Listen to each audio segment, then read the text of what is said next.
આજે આપણે આલુ મટર સેન્ડવિચ બનાવવાના છીએ। આ સેન્ડવિચ બનાવવામાં ખૂબ જ સહેલી છે અને ટેસ્ટમાં પણ ખૂબ જ સરસ લાગે છે। તો ચાલો કેવી રીતે બનાવવી એ જોઈ લઈએ।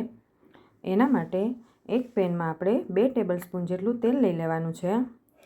તેલ ગરમ થાય પછી આપણે તેમાં રાઈ અને થોડું જીરું એડ કરી દેવાનું। થોડો મીઠો લીમડો એડ કરી દઈએ અને 1/4 ટીસ્પૂન જેટલી હળદર એડ કરી દેવાની છે। પછી અડધા ટમેટાને ઝીણું કટ કરીને એડ કરી દીધું છે। 2 મિનિટ માટે સાંતળી લઈએ। પછી આપણે પહેલાં ટમેટા પૂરતું જ મીઠું એડ કરી દઈએ જેથી ટમેટા જલ્દી સોફ્ટ થઈ જાય। ટમેટા આપણા એકદમ સોફ્ટ થઈને મેશ થઈ ગયા છે। હવે આપણે 3 થી 4 ચમચી જેટલા લીલા વટાણાને ખુલ્લા બાફીને એડ કરવાના છે। હવે આપણે મસાલા એડ કરી દઈએ। તો મીઠું સ્વાદ પ્રમાણે એડ કરવાનું છે।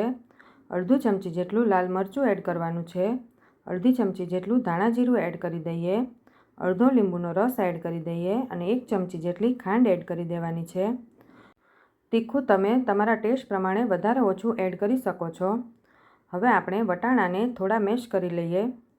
પછી આપણે તેમાં 2 બાફેલા બટેકાને મેશ કરીને એડ કરી દેવાના છે। પછી બધું સારી રીતે આપણે મિક્સ કરી લેવાનું છે।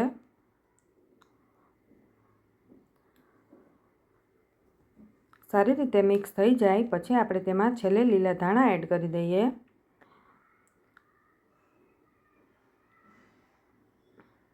લીલા ધાણાને પણ સારી રીતે આપણે મિક્સ કરી લીધા છે।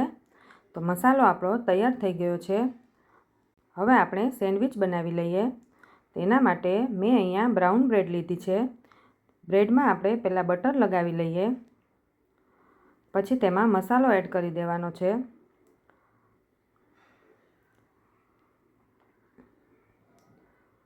તમને ગ્રીન ચટણી ભાવતી હોય તો તમે એ પણ બ્રેડ ઉપર લગાવી શકો છો।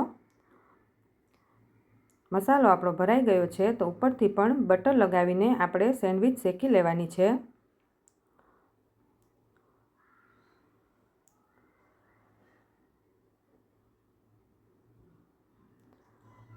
2 થી 3 મિનિટમાં જ આપણી સેન્ડવિચ શેકાઈ ગઈ છે। તો આપણે તેને હવે પ્લેટમાં લઈ લઈએ।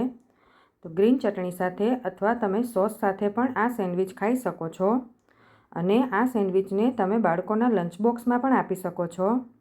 તો તૈયાર છે આપણી આલુ મટર સેન્ડવિચ। તમે પણ ઘરે જરૂરથી ટ્રાય કરજો। જો તમને મારો વિડીયો ગમ્યો હોય તો લાઇક, શેર અને સબસ્ક્રાઈબ કરજો।